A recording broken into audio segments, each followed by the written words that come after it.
إن الحمد لله نحمده ونستعينه ونستغفره ونؤمن به ونتوكل عليه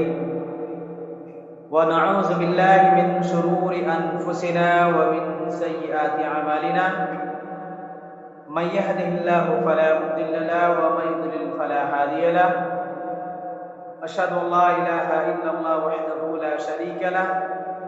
وأشهد أن محمدا عبده ورسوله يا أيها الذين آمنوا اتقوا الله حق تقاته ولا تموتن إلا وأنتم مسلمون يا أيها الناس اتقوا ربكم الذي خلقكم من نفس واحدة وخلق منها زوجها وبث منهما رجالا كثيرا ونساء واتقوا الله الذي تساءلون به والأرحام إن الله كان عليكم رقيبا يا أيها الذين آمنوا اتقوا الله وقولوا قولا سديدا يصلح لكم أعمالكم ويغفر لكم ذنوبكم ومن يطع الله ورسوله فقد فاز فوزا عظيما أما بعد فإن خير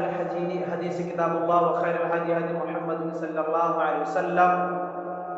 وشر الأمور محدثاتها وكل محدثة بدعة وكل بدعة ضلالة وكل ضلالة في النار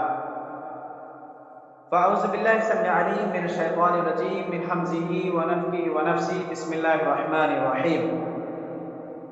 شهر رمضان الذي أنزل فيه القرآن هدى للناس وبينات من الهدى والفرقان وقال النبي صلى الله عليه وسلم من قام رمضان إيمانا واحتسابا غفر له ما تقدم من ذنبه. تمام طرح کی تعریف، بزرگی، بڑائی، حمد و ثنا اللہ رب العزت کے لیے لائق و زیبا ہے، جنہوں نے بابرکت مہینہ یعنی رمضان المبارک کا مہینہ اللہ رب العزت نے ہمیں عطا فرمایا. رمضان المبارک میں بہت ساری نیکیاں، عبادتیں و ریاضت اللہ رب العزت کو خوش کرنے کا بہترین موقع ہے. اللہ رب العالمین دنیا میں نزول ہوتے کہتے ہیں اے خیر کے متولی، اے خیر کے طلبگاروں، خیر کے کاموں میں آگے بڑھو، خیر کے کاموں میں آگے بڑھو، خیر کے کام کرو. اللہ کے نبی جناب محمد رسول اللہ صلی اللہ علیہ وسلم فرماتے ہیں کہ یہ آواز لگاتے ہیں، آواز دیتے ہیں آسمان،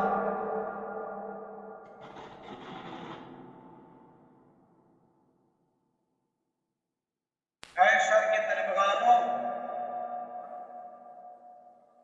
شر سے باز آ جاؤ، شر سے رک جاؤ، شر کے کاموں سے بچ جاؤ. اور جیسا کہ چوتھا، یہ تیسرا فضائل رمضان ہے. کنٹینیو 3 ہفتے سے میں فضائل رمضان کے تعلق سے آپ کے سامنے کچھ باتیں بیان کیا، اور انشاءاللہ رمضان تک فضائل رمضان پر ہی بات کروں گا. لیکن اس کے ساتھ ساتھ میں نے کہا تھا رمضان المبارک میں غفلت میں آ جانے والے، رمضان المبارک کا مہینہ دیکھ کر کے بھی نہ اندیکھا کرنے والوں، رمضان المبارک کا مہینہ پا لینے کے بعد نیکیوں میں زیادہ سے زیادہ حصہ نہ لینے والوں، رمضان المبارک کا مہینہ مل جانے کے بعد زیادہ سے زیادہ خیر کے کام نہ کرنے والوں، رمضان المبارک کے مہینے میں روزہ رکھنا، روزہ رکھنے والوں کو افطار کرانا، اسے کھانا کھلانا، لوگوں کے ساتھ اچھے سے تعاون کرنا، ایک دوسرے کے ساتھ صلہ رحمی کرنا،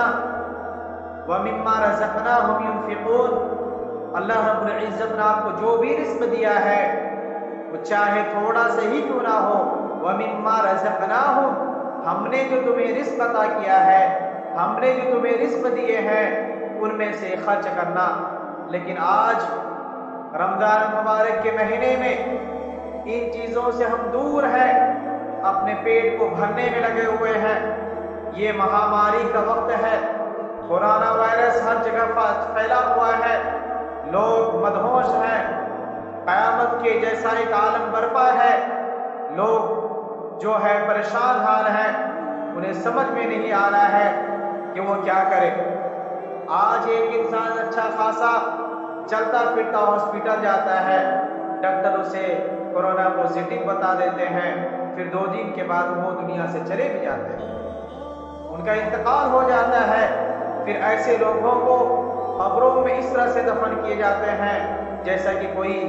جانور ہو، اسے گھسٹ کے پھینک دیا جاتا ہے۔ اس لیے ہم نے یہ سمجھا کہ جہنم کے وجود کے بارے میں کہ جہنم ہے، اگر آپ نے رمضان مبارک کے مہینے میں توبہ استغفار نہ کیا، توبہ اللہ نہ کی، اللہ کے سامنے روئے گڑ گڑائے نہیں، تو وہ دین بہت دور نہیں، بہت قریب ہے۔ حضرت جابر رضی اللہ تعالیٰ عنہ نبی اکرم صلی اللہ علیہ وسلم سے روایت کرتے ہیں کہ رسول اللہ صلی اللہ علیہ وسلم نے فرمایا،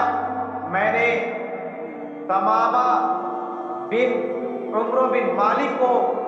جہنم میں دیکھا۔ تمامہ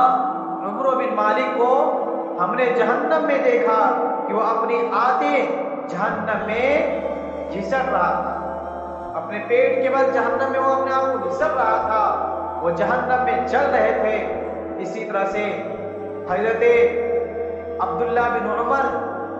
عمر رضی اللہ تعالیٰ عنہ کے بڑے بیٹے عبداللہ کہتے ہیں کہ رسول اللہ صلی اللہ علیہ وسلم نے فرمایا، تم میں سے کوئی آدمی فوت ہوتا ہے تو صبح و شام اس کا ٹھکانہ دکھایا جاتا ہے، اگر وہ جنتی ہے تو جنت میں اس کا ٹھکانہ دکھایا جاتا ہے، اگر وہ جہنمی ہے تو جہنم کی طرف اس کا ٹھکانہ دکھایا جاتا ہے۔ اس لیے رمضان مبارک کے مہینے میں ہمیں زیادہ سے زیادہ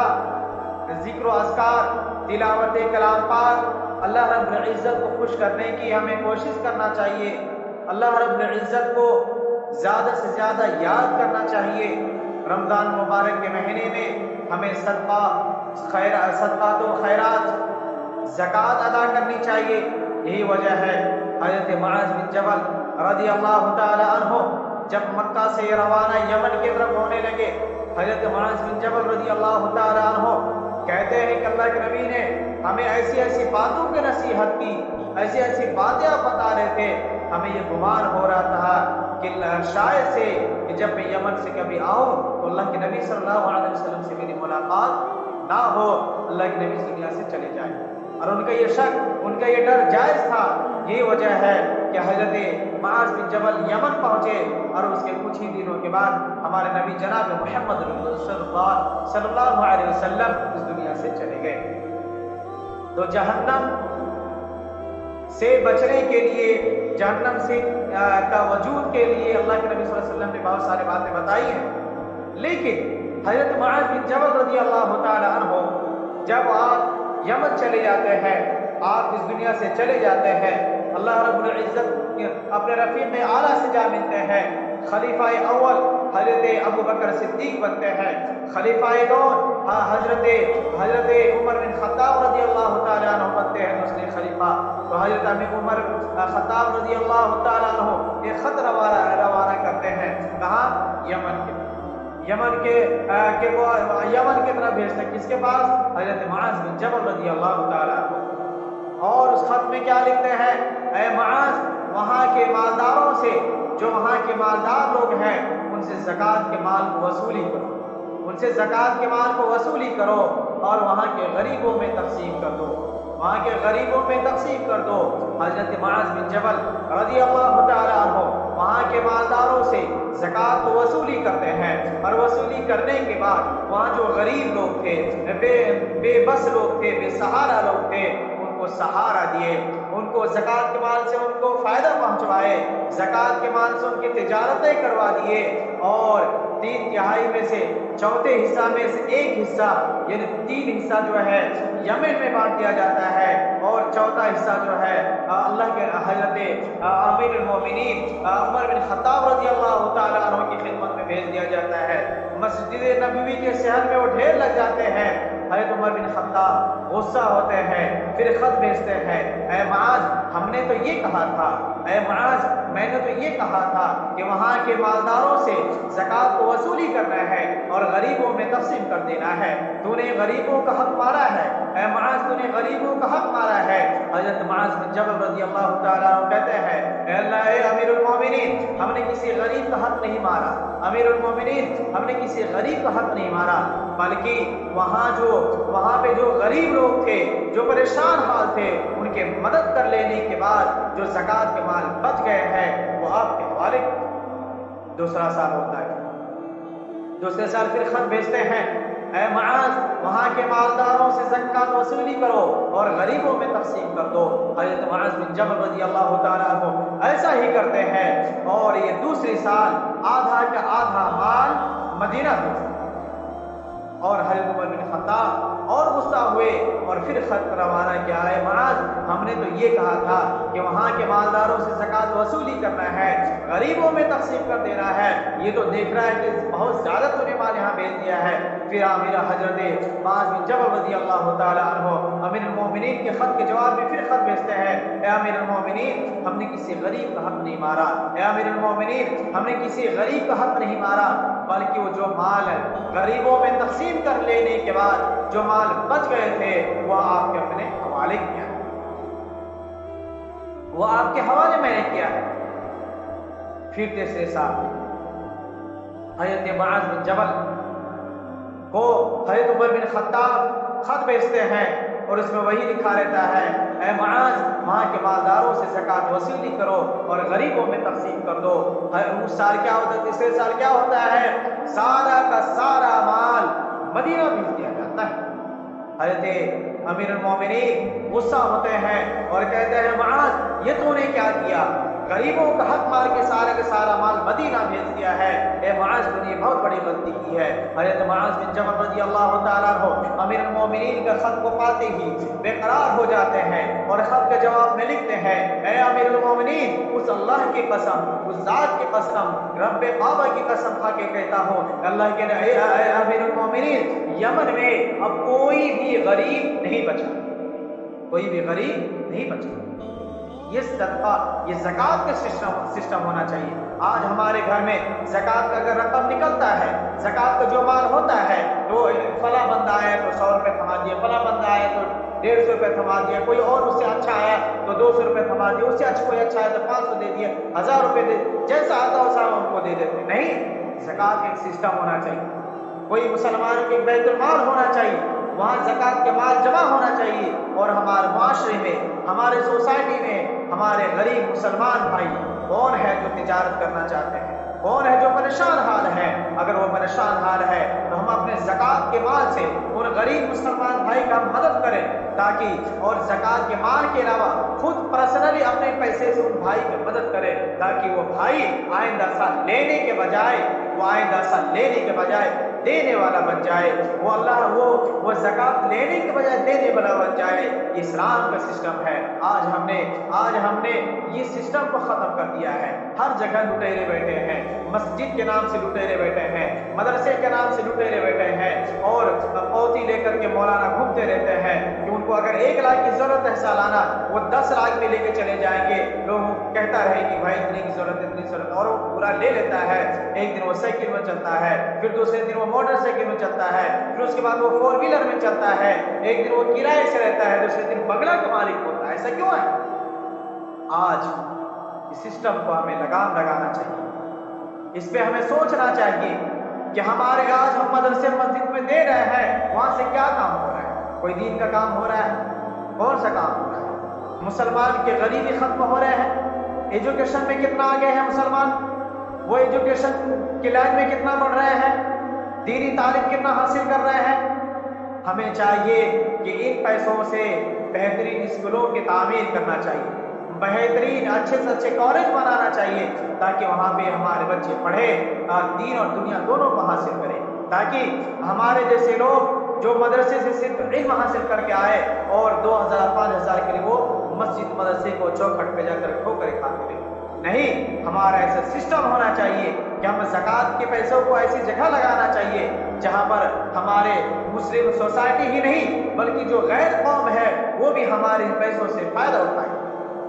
کالج یونیورسٹی ہونا چاہیے، اور روزے کی حالت میں ہمیں روزہ کو ضائع نہیں کرنا چاہیے، روزہ کی ہمیں پابندی کرنا چاہیے۔ ہم قیامت کے روز فرشتے جہنم کے دروازے کھولیں گے تاکہ جہنمیوں کو الگ الگ گروہ میں داخل کیا جا سکے، جہنم کے دروازے کھول دیے جائیں گے اور جہنمیوں کو الگ الگ گروہ سے جہنم میں داخل کیا جا سکے۔ جہنمیوں کو جہنم میں داخل کرنے کے بعد جہنم کے دروازے سختی سے بند کر دیے جائیں گے۔ جہنم کے درجات کیا ہیں؟ جہنم کے درجات کیا ہیں؟ جو رمضان مبارک کے مہینے میں روزہ رکھتے نہیں ہیں، رمضان مبارک کے مہینے میں غفلت سے کام کرتے ہیں، رمضان مبارک کے مہینے میں سخاوتی نہیں کرتے ہیں، رمضان مبارک کے مہینے میں اچھے سے اچھے کام نہیں کرتے ہیں، رمضان مبارک کے مہینے میں بھی لوگ تجارت پر دھیان دیتے ہیں، اس پر فوکس دیتے ہیں، ان کو چاہیے تھا قرآن کریم کی تلاوت کرتے، ان کو چاہیے تھا اچھے سے اچھے کام کرتے۔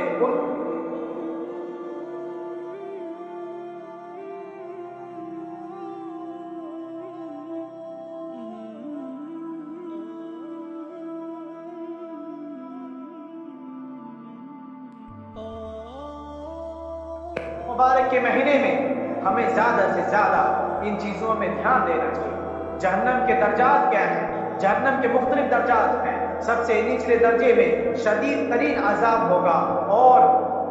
اوپر والے درجے میں سب سے کم درجہ عذاب ہوگا،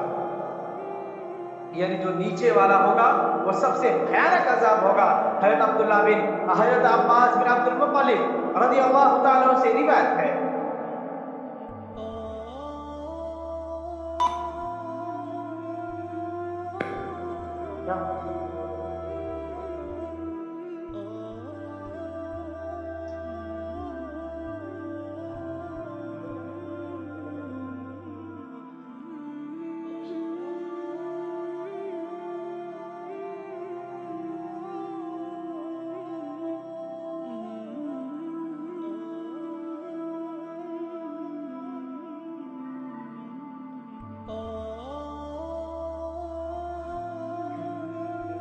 جہنم کے مختلف درجات ہیں۔ سب سے نیچے درجے میں شدید ترین عذاب ہوگا اور اوپر والے درجے میں سب سے کم درجے کا عذاب ہوگا۔ حضرت عباس بن عبد المطلب سے روایت ہے، انہوں نے عرض کیا، یا رسول اللہ، طالب کو ابو طالب آپ کی حفاظت کرتے تھے، آپ کے سپورٹ میں رہتے تھے، آپ کے دفاع کے لیے ہمیشہ تیار رہتے، دشمن آپ کبھی نقصان پہنچانے کی کوشش کرتے تو آپ کے آڑے آپ کے چچا کھڑے ہو جاتے تھے، تو ان کے لیے کیا ہے؟ آپ نے فرمایا ان کے لیے سب سے کم ہلکا عذاب ہوگا، وہ یہ ہوگا کہ جہنم میں انہیں آگ کے جوتی پہنا جائیں گے، جس سے اس کا اثر یہ ہوگا کہ سر سے لے کے پاؤں تک جس طرح سے تندور میں، جس طرح سے کڑھائی میں تیل کھولتا ہے، ویسے اس کا دماغ کھولے گا، اس کا بھیجا۔ یہ عذاب ہوں گے اور سب سے نیچے درجے میں ہوتے ہیں، اور آپ نے ارشاد فرمایا ہاں وہ جہنم کے اوپر کے درجے میں ہے، اگر ان کے لیے سفارش نہ کروں تو جہنم کے سب سے نچلے درجے میں۔ آپ نے کہا اگر میں اس کے لیے سفارش نہیں کرتا تو جہنم کے سب سے نچلے درجے میں ہوتے، اور یہ مسلم کی روایت ہے۔ منافق جہنم کے سب سے نچلے درجے میں ہوں گے۔ جہنم میں بہت سارے درجات ہیں، جہنم میں مختلف لوگوں کو جہنم میں ڈال دیے جائیں گے۔ جہنم میں جب وہ جہنمی ایک دوسرے سے بچنے کی کوشش کریں گے، جہنم سے بچنے کی وہ کوشش کریں گے، جہنم سے کہیں گے کہ ہمیں شاید سے کہ جہنم کو ہمارے اوپر رحم آ جائے اور ہمیں جہنم سے ہمیں نجات مل جائے، ایسا نہیں ہوگا۔ ایک غلط فہمی کے اس غلط فہمی کا میں ازالہ ابھی کر دیتا ہوں۔ اللہ تعالیٰ کے حکم کی نافرمانی کرنے کے بعد اللہ تعالیٰ کے حکم کی نافرمانی کرنے کے بعد اگر کوئی انسان رمضان المبارک کے مہینے میں اچھے سے اچھی عبادات نہیں کرتے ہیں، اچھے سے اچھے کام نہیں کرتے ہیں، قرآن کریم کی تلاوت نہیں کرتے ہیں، قرآن کو نہیں سیکھتے ہیں، جیسا کہ میں پہلے ہی ہفتے میں نے بتایا تھا کہ جبرائیل علیہ السلام آسمان سے اللہ کے نبی صلی اللہ علیہ وسلم کے پاس آتے اور اللہ کے نبی صلی اللہ علیہ وسلم جبرائیل علیہ السلام کو قرآن کریم سناتے تھے۔ آج ہم نے کتنے بار قرآن سنائے؟ آپ کے درمیان مولانا ہے یا حافظ ہے یا قاری ہے یا دوست ہے جن کو تجوید کے ساتھ قرآن پڑھنا آتا ہے، آپ نے ان کو قرآن کتنا بار سنایا؟ آپ نے اچھے کام کتنے کیے؟ آپ نے کتنے لوگوں کو روزہ افطاری کروائے؟ آپ نے کتنے لوگوں کو کھانا کھلائے؟ آپ نے کتنے لوگوں کو گھروں میں افطاری کا سامان پہنچایا؟ آپ نے کتنے لوگوں کو کھانا کھلایا؟ آئیے اس غلط فہمی کے ازالہ میں ابھی بیان کرتا ہوں، آئیے اس غلط فہمی کا ازالہ میں ابھی کر دیتا ہوں۔ اللہ تعالیٰ کے حکم کی نافرمانی کرنے کے بعد شیطان جب اندر سے شیطان بھی عہد شکنی کر بیٹھے، شیطان بھی اللہ کے عہد کے خلاف کر بیٹھے، شیطان بھی یہ غلط فہمی میں تھے۔ شیطان یہ کہہ دیا تھا کہ میں انسان سے آدم سے افضل ہوں، ابا واستکبر وکان من الکافرین۔ اللہ رب العزت نے یہ کہہ دیا تھا کہ میرے علم میں تھا یہ شیطان ایک دن تکبر کرے گا اور یہ ابا واستکبر وکان من الکافرین، یہ کافروں میں سے ہو جائے گا۔ اللہ رب العزت کو یہ معلوم تھا، لیکن اللہ رب العزت نے یہ ان کے منافقانہ حرکت کی وجہ سے، ان کے چال کی وجہ سے اللہ رب العزت نے اسے جنت سے نکال کر کے اسے فی نار جہنم میں داخلہ ہوا۔ انہیں کافر کہا گیا، وہ پہلا کافر شیطان تھا، وہ پہلا کافر وہ جن تھا، انہیں کافر کا لقب دیا گیا اور کہا کہ ابا واستکبر من الکافرین، تم کافروں میں سے اور یہاں سے نکل جاؤ۔ زمین میں آگ کیا اور اے میرے رب، اور اللہ تعالیٰ کی حکم کی نافرمانی کرنے کے بعد شیطان جب اللہ تعالیٰ کی بارگاہ میں عہد کیا، کیا کہا؟ اے ہمارے رب، میں نے انسانوں کے لیے زمین میں بڑی کوشش زینت پیدا کروں گا، سب کو گمراہ کروں گا، دنیا کو رنگین بنا دوں گا، دنیا میں ان کے دلوں کو لگا دوں گا۔ آج یہی وجہ ہے 2 دن کے لیے ہم اپنے دکان کو یا اپنے کاروبار کو بند نہیں کر سکتے۔ کیوں؟ اس میں ہمارے لیے منافع ہے۔ ہم بقرعید میں دیگر وقتوں میں ہم دکان بند نہیں کر سکتے ہیں۔ کیوں بند کرو گے؟ تو بیٹا جو روزی روٹی آنے والا ہے وہ تمہارا چلا جائے گا۔ تو سنو، روزی دینے والا آپ نہیں ہو، روزی کے مالک تم نہیں ہو، روزی والا اللہ رب العزت ہے۔ اللہ رب العزت نے کہا کہ یہ روز قیامت میں تمہاری وہ کہتا ہے، وہ شیطان یہ وعدہ کیا کہ اللہ میں تیرے بندوں کو، تم ایک بندوں کو آگے سے بہکائیں گے، پیچھے سے بہکائیں گے، نیچے سے بہکائیں گے، اوپر سے بہکائیں گے، یہاں تک کہ اس کے جسم سے روح نکلنے والے رہیں گے، اس وقت تک میں ان کو بہکاتا رہوں گا۔ یہی وجہ ہے ابو طالب جو اپنے آپ کو بہت ہی نیک کہلاتے تھے، ابو طالب جو آپ صلی اللہ علیہ وسلم کی ہمیشہ مدد کرتے تھے، آخر کار ان کا موت کفر پر کیوں ہوا؟ شیطان حاوی تھا ان کے دل میں مار ڈالا۔ ابو طالب، کیا آخری وقت میں تم اپنے باپ دادا کے دھرم سے، اپنے باپ دادا کے دین سے تم پھر جاؤ گے؟ اسی طرح سے آگ کے پیچھے دائیں بائیں ہر طرف سے گھیروں گا۔ سورہ اعراف آیت نمبر 17۔ حقیقت یہ ہے کہ شیطان دن رات انسان کے پیچھے لگا ہوا ہے تاکہ موت سے پہلے اسے کسی نہ کسی فتنے میں مبتلا کر دے، موت سے پہلے اسے کسی نہ کسی فتنے میں مبتلا کر دے تاکہ اس فتنے میں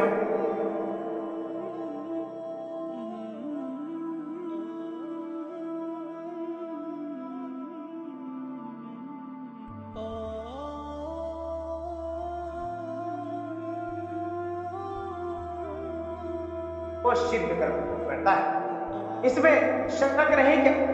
اللہ تعالیٰ کی رحمت بڑی وسیع ہے، اللہ تعالیٰ کے غصہ پر غالب ہے، لیکن رحمت کے حصول کے لیے بھی اللہ تعالیٰ نے قواعد و ضوابط قرآن مجید میں واضح فرما دیے ہیں۔ جو اللہ رب العزت کے جو قواعد ہیں وہ اللہ رب العزت نے ارشاد فرما دیا ہے، اور جو شخص توبہ کر لے اور ایمان لے آئے، نیک عمل کرے، پھر ہدایت پر جمے رہے، اس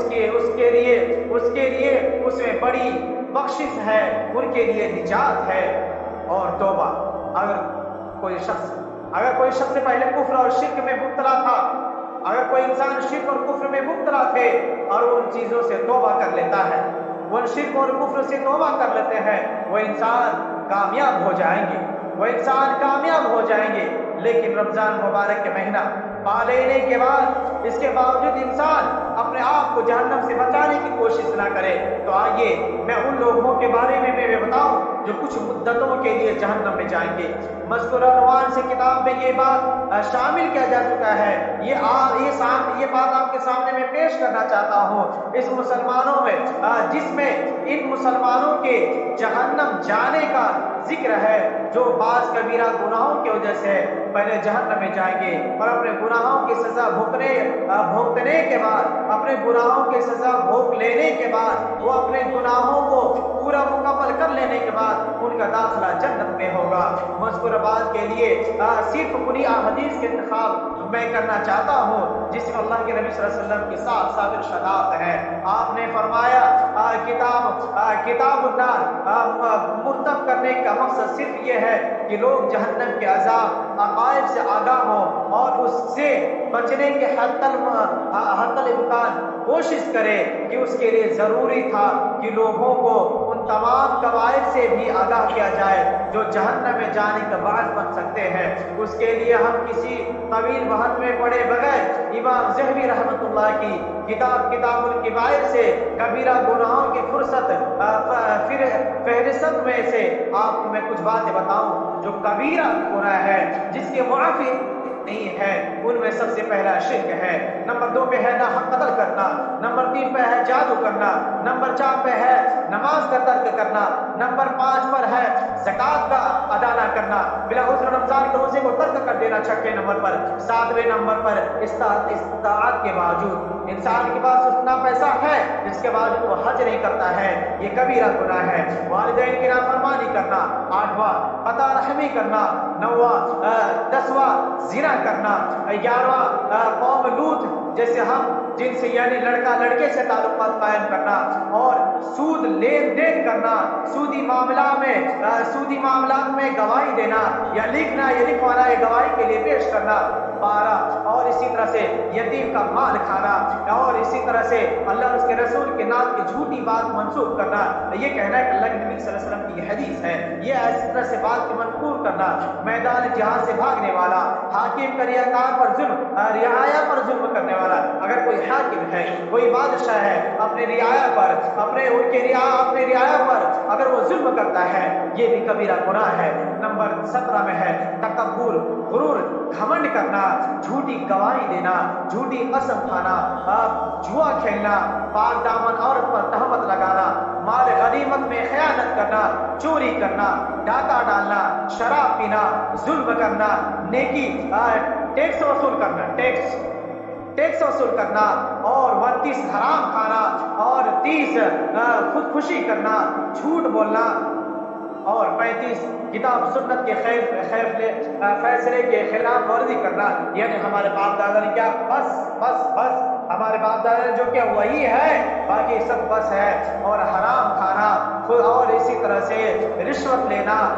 دینا، مردوں عورتوں کے ایک دوسرے سے مشابہت اختیار کرنا۔ آج لڑکے کو دیکھو کانوں میں بالی، بڑے بڑے زلفے، پیچھے سے دیکھو تو لگتا ہے جیسے کوئی بہن جی ہے، آگے دیکھو تو لگتا ہے کوئی بھائی جان ہے، کوئی بھائی ہے۔ یہ بڑے بڑے بالیں رکھنا، ٹکنوں سے نیچے کپڑے کو رکھنا، لڑکیوں کو لڑکیوں کا جیسا بننا، لڑکیوں کو لڑکوں کا جیسا بننا، یہ سب حرام چیز ہے۔ دیوس، رشوت لینا، دیوس وہ انسان ہے جن کے گھر میں ان کی ماں بیٹیاں پردے میں نہیں رہتی ہیں، ننگے پھرتی رہتی ہیں، ان کے سر میں کپڑے نہیں، ان کے سینے میں کپڑے نہیں، وہ بے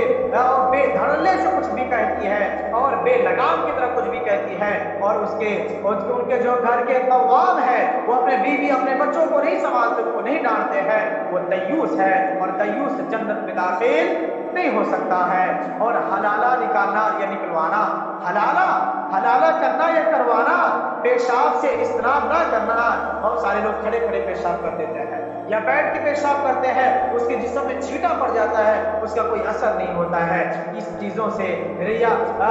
نمائش سے کام لینا، ریاکاری کرنا، نمائش کرنا، زیادہ سے زیادہ خرچ کرنا، لوگوں کو دکھانا کہ دیکھو میں کتنا ہائی فائی والا بندہ ہوں، میں کتنے اچھی سوسائٹی میں رہتا ہوں، دیکھو میرا کتنا اچھا رتبہ ہے، اس طرح سے ریاکاری کرنا، اور اسی طرح سے دنیا حاصل کرنے کے لیے علم دین سیکھنا اور علم دین چھپانا۔ جس کو حاصل کرنے کے لیے، دنیا حاصل کرنے کے لیے علم کا سیکھنا اور علم کا چھپانا۔ اور بھی بہت ساری چیزیں ہیں جو میں بیان کرنا چاہتا ہوں۔ تقریباً یہ جو کبیرہ گناہوں میں سے ہے، میں سمجھتا ہوں 70 ہے، یعنی 70 ایسے ہیں جو اسلام کے اگر کبیرہ گناہ اگر یہ کرتا ہے، انسان اگر اس سے نہیں بچتا ہے تو اس کا ٹھکانہ بہت ہی دردناک ہونے والا ہے، اس کا انجام بہت ہی خطرناک ہونے والا ہے۔ یہی وجہ ہے جب قیامت کے دن سارے انبیاء علیہ السلام لوگ بھاگتے ہوئے لوگ رب السلم کہہ رہے ہوں گے، اے میرے رب مجھے بچا لے، اے میرے رب مجھے بچا لے۔ آدم علیہ السلام کی زبان پہ رب السلم ہوگا، آدم علیہ السلام کی زبان رب السلم، نوح علیہ السلام رب السلم، لوط علیہ السلام، موسیٰ علیہ السلام، ہارون علیہ السلام، داؤد علیہ السلام، موسیٰ علیہ السلام، اور ایوب علیہ السلام، یعقوب علیہ السلام، اور خود آدم علیہ السلام، صالح علیہ السلام، سارے کے سارے یوسف علیہ السلام، سارے کے سارے نبی رب السلم کہہ رہے ہوں گے، اے میرے رب مجھے بچا لے، اے میرے رب مجھے بچا لے۔ سارے کے سارے نبی یہ گردان لگا رہے ہوں گے، اس وقت سب پریشان حال ہوں گے، نبیوں کے یہ حالت ہوں گے، نبیوں کے زبان لڑکھڑا رہے ہوں گے، نبی اپنے فکر کر رہے ہوں گے، اے مسلمانوں، اے امت محمدیہ، آج آپ کو کیا ہو گیا ہے؟ رمضان مبارک، آج 10ویں رمضان بھی ختم ہو گئے، آج بھی اگر آپ نے ہوش کے ناخن نہیں لیے، آج بھی اگر آپ نے تجارت میں زیادہ دھیان دے کر کے نہ وہ ان سے چھٹکارا کر کے، صحابہ 6 مہینہ انتظار کرتے تھے رمضان کا کہ رمضان آ جائے تو میں سارے کام کو چھوڑ دوں، صرف عبادت کروں، لیکن آج ہم عبادت تو کب کی بات ہے، دکانوں میں، مکانوں میں، کاروبار میں اتنا زیادہ فوکس دیتے ہیں کہ ہمیں یہ بھی پتہ نہیں ہوتا ہے کہ ہم کل کورونا پازیٹیو ہو جائے اور ڈاکٹر کے پاس جائیں، ڈی سے ڈاکٹر، ڈی سے ڈاکو، ڈی سے جلاد، وہ ہمیں جہنم کی ادھر کر دے، وہ ہمیں مار ڈالے۔ کسی ماں کا سہارا تھے بے سہارا بنا دیے، کسی باپ کا ہم سہارا تھے اسے بے سہارا بنا دیے۔ آج کچھ بھی ہو سکتا ہے۔ اے مومنوں، اے مسلمانوں، ابھی بھی وقت ہے، اب